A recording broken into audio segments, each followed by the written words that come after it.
June 4th, 1942, 10:22 a.m., Pacific Standard Time. The water off Midway Atoll shimmers under a sun that seems indifferent to the carnage unfolding above and below its surface.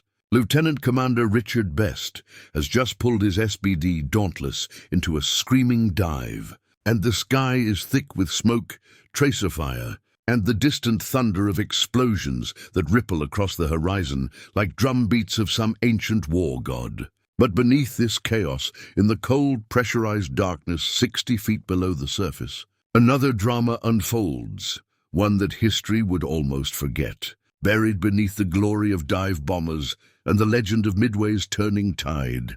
Here, in the cramped, sweat-soaked interior of USS Nautilus, a Naval-class submarine, 38 men hold their breath as their captain peers through a periscope at a sight that should not exist.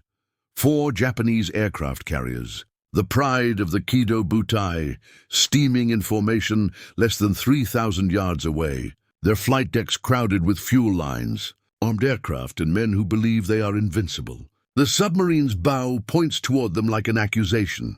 The torpedoes in her tubes are ready, but every man aboard knows the terrible secret they carry, a secret that has cost American submariners their lives from Pearl Harbor to the Java Sea. Their torpedoes do not work. The Mark 14 torpedo, standard issue for the United States submarine fleet, is a marvel of engineering on paper, a weapon designed to strike beneath a ship's armor belt, to crack its keel, to send it to the bottom with mathematical precision. It runs on compressed air and alcohol fuel, guided by a gyroscope that should hold it true to its target. Its magnetic influence exploder, the Mark 6, is supposed to detonate the 643-pound Torpex warhead as it passes beneath the enemy's hull, breaking the ship's back without ever making contact. In theory, it is the most advanced torpedo in the world. In practice, it is a death sentence for American submariners and a reprieve for the Japanese warships they hunt. Since the war began 6 months earlier, submarine captains have returned to Pearl Harbor with stories that chill the blood, stories of torpedoes that run too deep, passing harmlessly beneath their targets, of contact exploders that crumple on impact without detonating, of magnetic exploders that detonate prematurely or not at all, of fish that circle back toward the submarines that launched them. The Bureau of Ordnance in Washington, staffed by men who have never heard a depth charge explode above their heads, insists the problem lies not with the weapon, but with the warriors. Poor shooting, poor maintenance, poor courage. They cite tests conducted in peacetime, in calm waters, against stationary targets, and they refuse to believe the testimony of men who have stared through periscopes at enemy battleships and watched their torpedoes fail. By June 1942, American submarines have fired hundreds of torpedoes and have precious little to show for it. The Japanese, meanwhile, have learned to fear the submarine threat less and less. They steam with greater confidence, knowing that even when an American submarine achieves a perfect firing position, the odds favor survival. But the men of Nautilus and her sister boats are not statisticians. They are mechanics, tinkerers, problem solvers, born of a nation that built its identity on making things work. They are farm boys who learned to repair tractors with baling wire, factory workers who kept assembly lines running through the Depression, and engineers who graduated from trade schools, where theory met practice in machine shops thick with metal shavings and the smell of cutting oil. They are Americans, and when something breaks, they fix it, even when the admirals tell them it isn't broken. In the cramped forward torpedo room of Nautilus, beneath red battle lights that turn every face into a mask of shadow and crimson, torpedomen have been conducting their own experiments. They have measured the running depth of torpedoes fired in practice, using paint marks and careful observation, and confirmed what their captain suspected. The Mark 14 runs 10 feet deeper than its depth setting indicates. They have examined the Mark 6 magnetic exploder and found its mechanism so sensitive to magnetic variation that it detonates in the Earth's magnetic field long before reaching its target. They have inspected the contact exploder and discovered that when a torpedo strikes at the perpendicular angle recommended by firing doctrine, the firing pin crumples instead of triggering the detonator. Each discovery has been reported up the chain of command. Each report has been dismissed. So the submariners have stopped reporting and started fixing. Commander William Brockman, captain of Nautilus, is a tall, lean man with the kind of face that photographs well but reveals little. He graduated from the Naval Academy in 1927, in the long, quiet years between wars when promotion came slowly and patience was a virtue more valuable than aggression. He learned his trade in the old S-boats, cramped and primitive, where every dive was an act of faith and surfacing again felt like resurrection. He learned to trust his crew before he trusted his equipment, and he learned that the Navy's official position on any given subject was often months or years behind the reality experienced by men at sea. When the war began, he took command of Nautilus with clear eyes and few illusions. He read the patrol reports from other submarines, noted the patterns of failure, and made a decision that could have ended his career. He would allow his torpedomen to modify their weapons based on their own observations and experience. He would set his torpedoes to run shallower than doctrine recommended. He would disable the magnetic exploders that the Bureau of Ordnance insisted were essential. He would rely on contact detonation alone, even though it meant risking dud hits. He did this not in defiance of orders, but in service to them. His orders were to sink enemy ships, and he would use whatever methods gave him the best chance of doing so. The journey to this moment began 2 days earlier, on June 2nd, when Nautilus departed Pearl Harbor as part of a massive American effort to defend Midway Atoll against an expected Japanese invasion. Admiral Nimitz, commander of the Pacific Fleet, had received intelligence indicating that the Japanese planned to seize Midway as a stepping stone toward Hawaii, and he had assembled every available ship and aircraft to meet them. The American advantage lay not in numbers. The Japanese fleet was larger, more experienced, and supported by 4 fleet carriers whose aviators had terrorized the Pacific since Pearl Harbor, but in knowledge. American codebreakers had penetrated Japanese naval communications and knew the enemy's plan, his timing, his intended target. Nimitz positioned his carriers northeast of Midway, where they could ambush the Japanese fleet. He sent his submarines west to form a scouting line and harass enemy ships. Nautilus took up station in the expected path of the Japanese carriers, and there she waited submerged during daylight, surfacing at night to charge batteries and gulp fresh air, listening to the radio traffic that crackled with tension as the Japanese fleet approached. On the morning of June 4th, the battle began. American patrol planes spotted the Japanese carriers and radioed their position. American dive bombers and torpedo bombers launched from Midway and from the carriers Enterprise, Hornet, and Yorktown, flying toward the enemy in waves that the Japanese fighters and anti-aircraft guns cut apart with brutal efficiency. The first attacks achieved almost nothing. Torpedo Squadron 8 from Hornet pressed home its attack with suicidal courage and was annihilated. 15 aircraft shot down, 29 men killed, 1 survivor. The Japanese carriers steamed on, untouched, preparing their own strike aircraft to destroy the American carriers. Then at 10:22 a.m., everything changed. Dive bombers from Enterprise and Yorktown, arriving separately but almost simultaneously, rolled into their attacks and caught the Japanese carriers at their most vulnerable moment. Flight decks crowded with fueled and armed aircraft.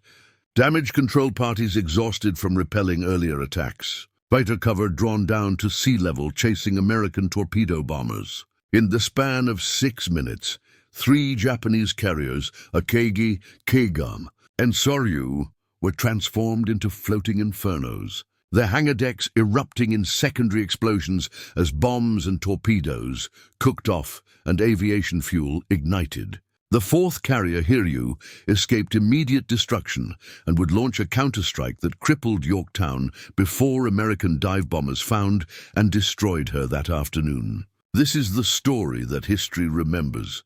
The dive bombers, the 6 minutes that changed the Pacific War, the courage of American aviators who pressed attacks against impossible odds. It is a true story, and it deserves to be remembered.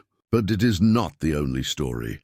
While the dive bombers screamed down from 14,000 feet, Nautilus was stalking prey of her own. Brockman had spent the morning trying to position his submarine for an attack, a task made nearly impossible by the chaos of the battle. Japanese destroyers crisscrossed the area, hunting American submarines with active sonar and depth charges. Japanese fighters strafed anything that broke the surface, and even friendly aircraft sometimes attacked submarines, unable in the confusion to distinguish friend from foe. At 7 a.m., Brockman spotted a Japanese battleship and fired 2 torpedoes at long range. Both missed. He dove deep as destroyers raced toward him and pounded the water above with depth charges that shook Nautilus like a tin can kicked down a street. The submarine's hull groaned. Light bulbs shattered. Men held onto pipes and equipment as the deck heaved beneath them. Cork insulation rained down from the overhead. But the hull held, and when the destroyers moved off to chase other targets, Brockman brought Nautilus back to periscope depth, determined to make another attack. What he saw through the periscope at 10:30 a.m. seemed impossible. A Japanese carrier burning from end to end, dead in the water. Smoke poured from her flight deck in a column that rose thousands of feet into the morning sky. Small craft circled her, pulling survivors from the water. Destroyers formed a protective screen around her, but they were focused on the threat from above, the American dive bombers that had done this terrible work, not the threat from below. Brockman identified the carrier as Kaga, one of the largest and most powerful ships in the Japanese fleet, a veteran of Pearl Harbor, the Indian Ocean, and every major Japanese victory of the war. She was dying, but she was not yet dead, and Brockman intended to finish what the dive bombers had started. He ordered his crew to battle stations and began the careful, agonizing process of maneuvering into firing position. A submarine attack is not like a destroyer's high-speed gun duel or a carrier's airstrike launched from over the horizon. It is intimate and methodical, a geometry problem solved at walking speed, while the enemy moves, while destroyers search, while every second brings the possibility of discovery and death. Brockman had to estimate Kaga's speed. Nearly zero, but even a ship dead in the water can drift, and her course and the distance to target and the angle at which his torpedoes would strike. He had to account for current, for the slight imperfections in his submarine's trim, for the possibility that a destroyer would suddenly turn in his direction. He had to do all this while peering through a periscope that he could raise only briefly, for seconds at a time, lest its feather wake betray Nautilus's position. And he had to trust that the torpedoes his crew had modified, in defiance of official doctrine, would actually work. At 2 p.m., more than 3 hours after Kaga was first struck by dive bombers, Brockman achieved firing position. The range was less than 3,000 yards, close enough that even with the Mark 14's notorious inaccuracy, a miss seemed unlikely. He raised the periscope for a final observation. Kaga filled his view, her flight deck buckled and blackened, flames visible through gaps in the smoke, men moving on her decks in what looked like a desperate effort to contain the fires. She was a mountain of steel, dying but still defiant, and she represented everything the Japanese Empire had poured into its bid for Pacific dominance. Brockman gave the order. The torpedomen in the forward room opened the outer doors of tubes 1, 2, and 3. They flooded the tubes, equalizing pressure. They set the torpedoes to run at a depth of 10 feet, shallower than the Bureau of Ordnance recommended, based on the crew's own measurements and calculations. They verified that the magnetic exploders had been disabled, that the weapons would rely solely on contact detonation. And then, at intervals of 8 seconds, they fired. The submarine shuddered as each torpedo left its tube, 3,000 pounds of weapon accelerating to 46 knots, the compressed air of its launch venting in a rush of bubbles that raced toward the surface. Brockman kept the periscope up, watching the torpedo wakes streak toward the burning carrier, watching the seconds count down, waiting for the geysers of water and flame that would signal a hit. The report was terse, as submarine patrol reports tend to be, but its substance was extraordinary. Nautilus had attacked a Japanese carrier, scored 3 torpedo hits, and observed the target sink.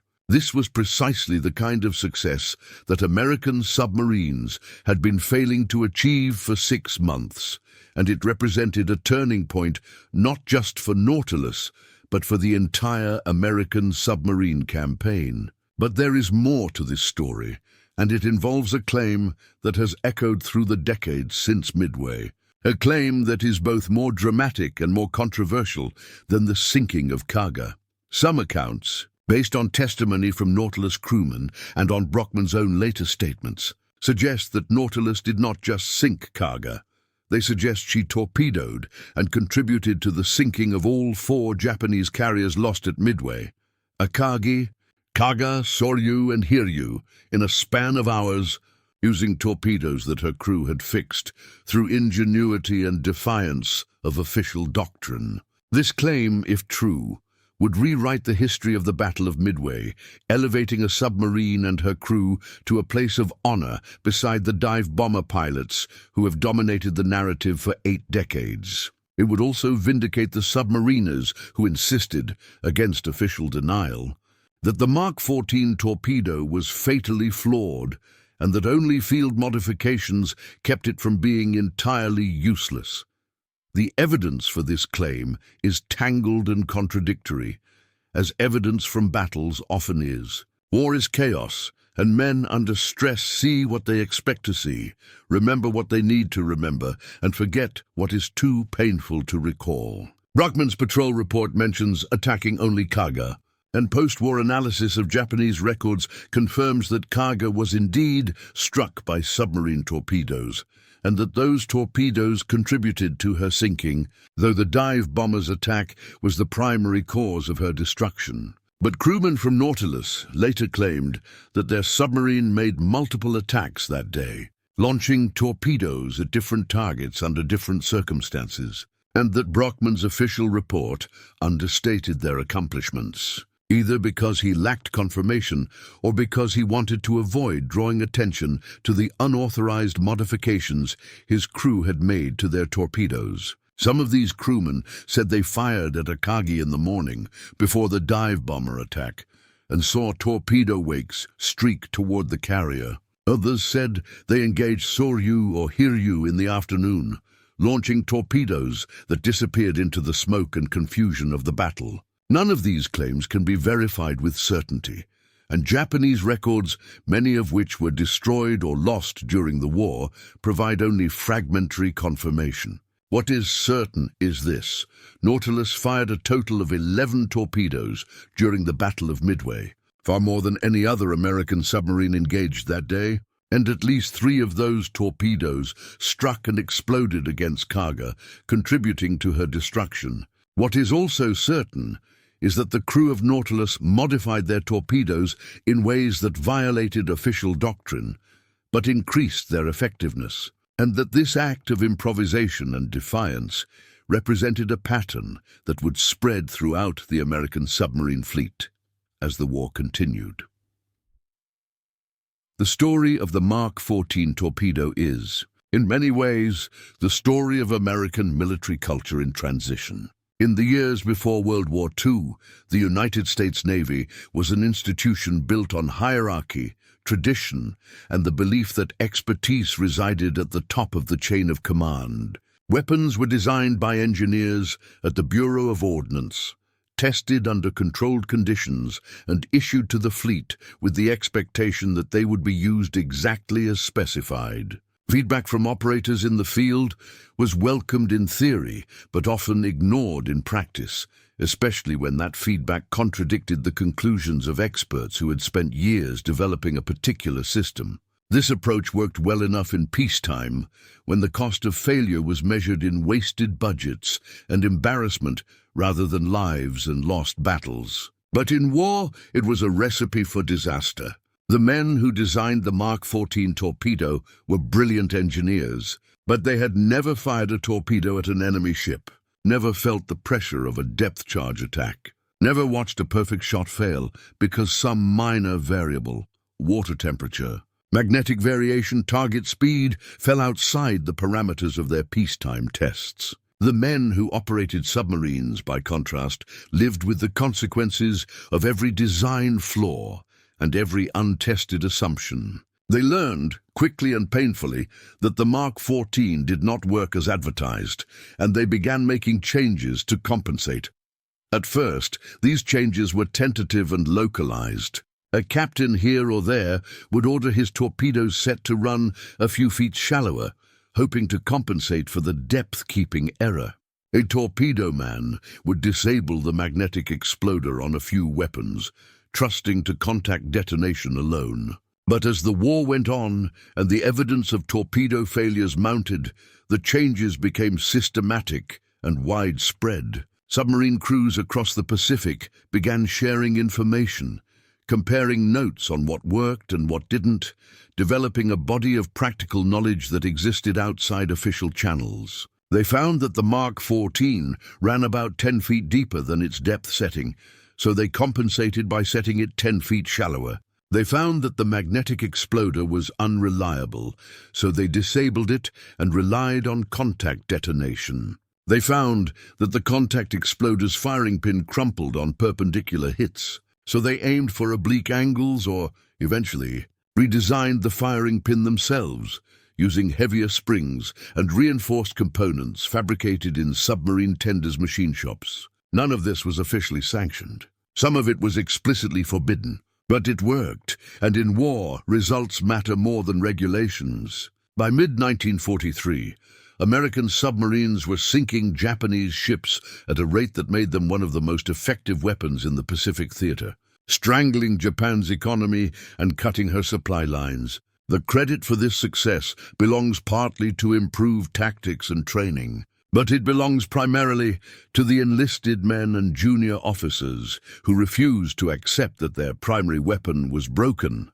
and who fixed it themselves, one torpedo at a time, in defiance of admirals who insisted there was nothing wrong. The men of Nautilus were part of this quiet rebellion, and their experience at Midway became a case study in what could be accomplished when sailors were allowed to solve problems rather than simply obey orders. But the cost of that rebellion was high, and not just in the months of frustration and failure that preceded it. The cost was also moral and psychological, because it required men to question authority, to trust their own judgment over that of their superiors, and to accept the possibility that they might be punished for doing what they believed was right. Brockman, as captain, bore the heaviest burden of this decision.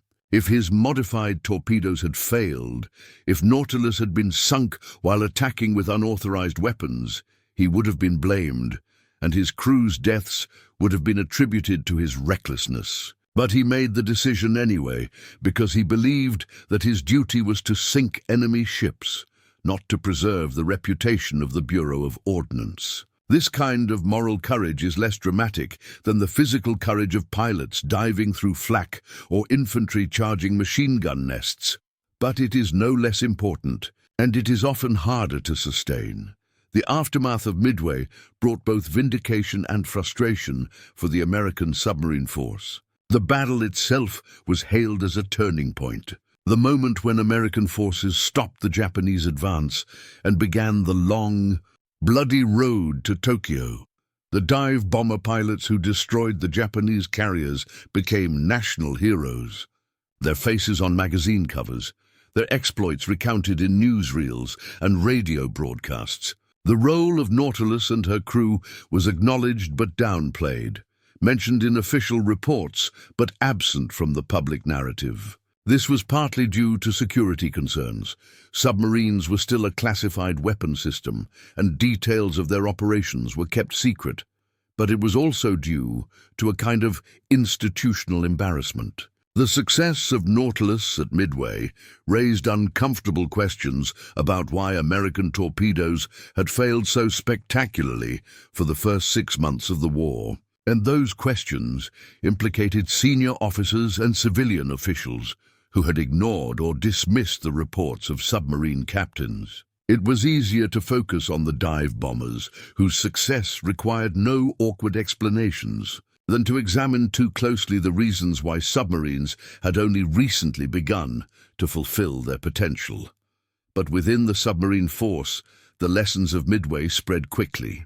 Brockman's patrol report was read and discussed by submarine captains throughout the Pacific. His modifications to the Mark 14, running depth set 10 feet shallower, magnetic exploder disabled, oblique firing angles preferred, were adopted by other submarines and eventually became unofficial standard practice. The Bureau of Ordnance continued to resist these changes, insisting that the problems lay with the operators rather than the weapon, but their resistance became increasingly untenable as evidence mounted. In mid-1943, after submariners conducted their own tests that conclusively demonstrated the Mark 14's depth-keeping error, the Bureau grudgingly authorized a correction to the depth-setting mechanism.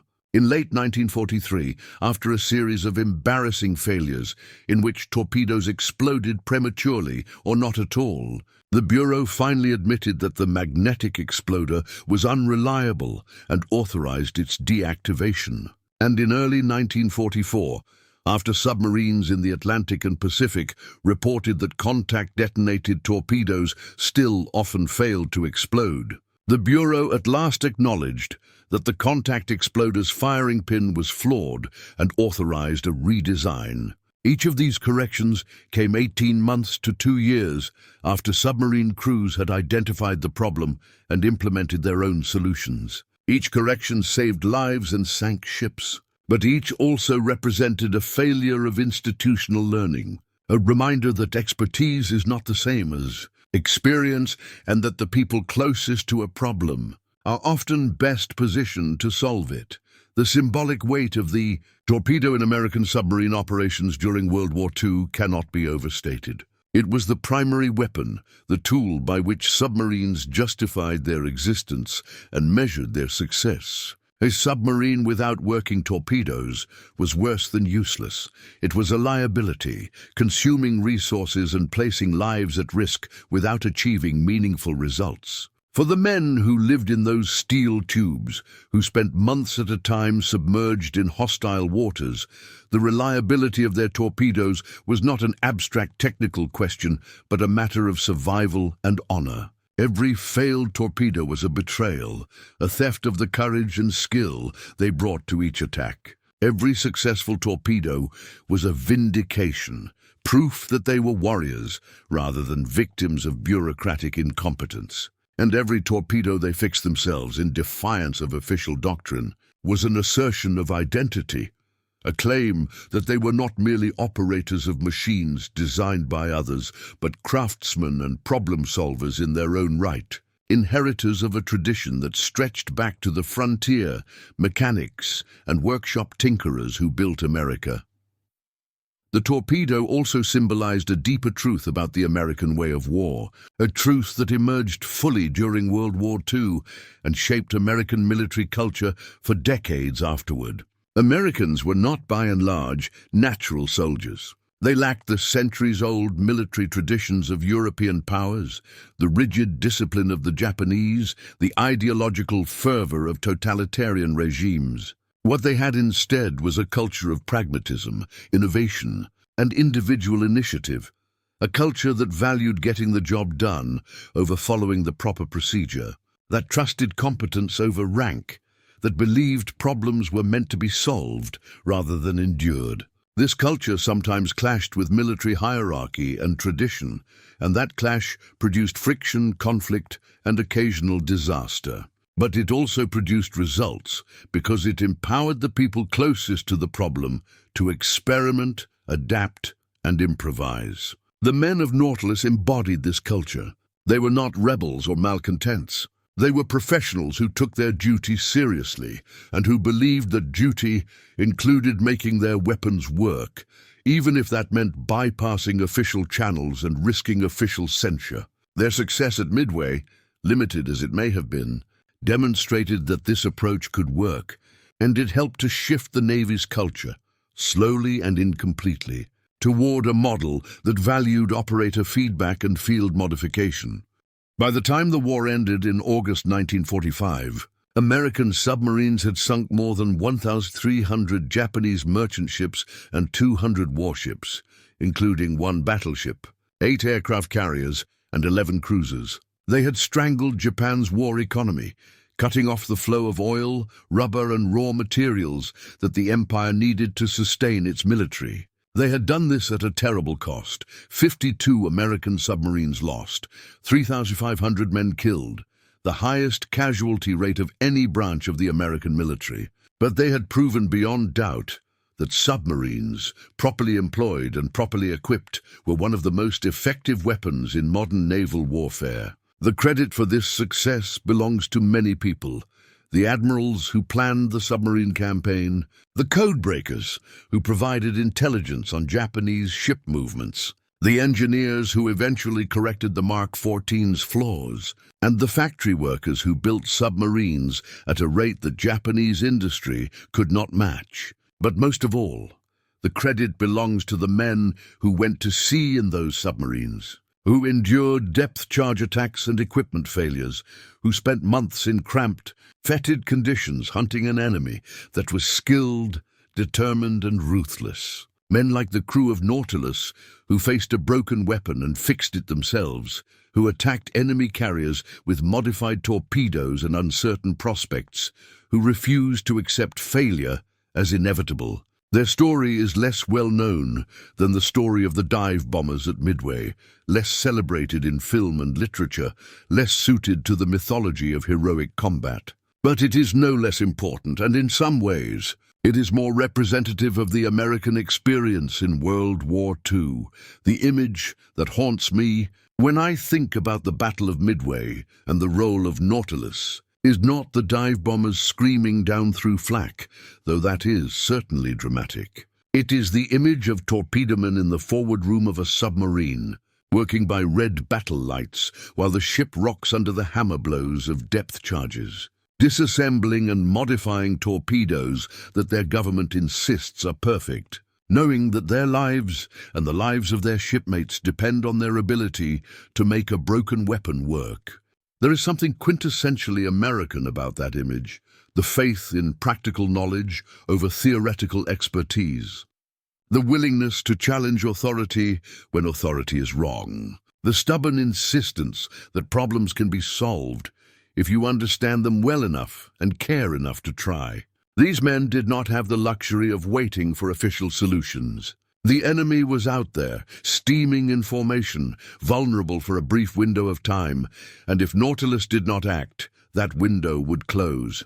So they acted, using the tools and knowledge they had, improvising and adapting and trusting in each other. And they succeeded. Not perfectly, not without cost, but enough to matter, enough to make a difference. Commander William Brockman survived the war. He went on to command other submarines, to train other crews, and to rise through the ranks to Rear Admiral before retiring in 1959. He rarely spoke about the Battle of Midway in public, and when he did, he was careful to credit the dive bombers with the decisive victory, to downplay his own role and that of his crew. This was not modesty exactly, but something more complex. A recognition that the story of Midway was larger than any one man or ship, that it belonged to all the Americans who fought there, and that trying to claim too much credit would diminish rather than honor the collective effort. But in private, among other submariners, he told a different story. He talked about the torpedoes that failed, the modifications his crew made, the attacks they pressed home against impossible odds. He talked about the frustration of fighting a war with broken equipment and the satisfaction of proving that it could be fixed. And he talked about the men who served with him, the torpedo men and sonar men and engine men and cooks who kept Nautilus running and fighting for months at a time, who never made the newspapers, but who won the war nonetheless. One patrol at a time, one torpedo at a time. Those men, he said, were the real heroes of Midway. And if their story was lost in the official histories, That did not make it any less true. The Japanese carriers that burned at Midway, Akagi, Kagasoryu Hiryu, were more than ships. They were symbols of a nation's ambition and a navy's pride. Veterans of campaigns that had humiliated Western powers and redrawn the map of Asia.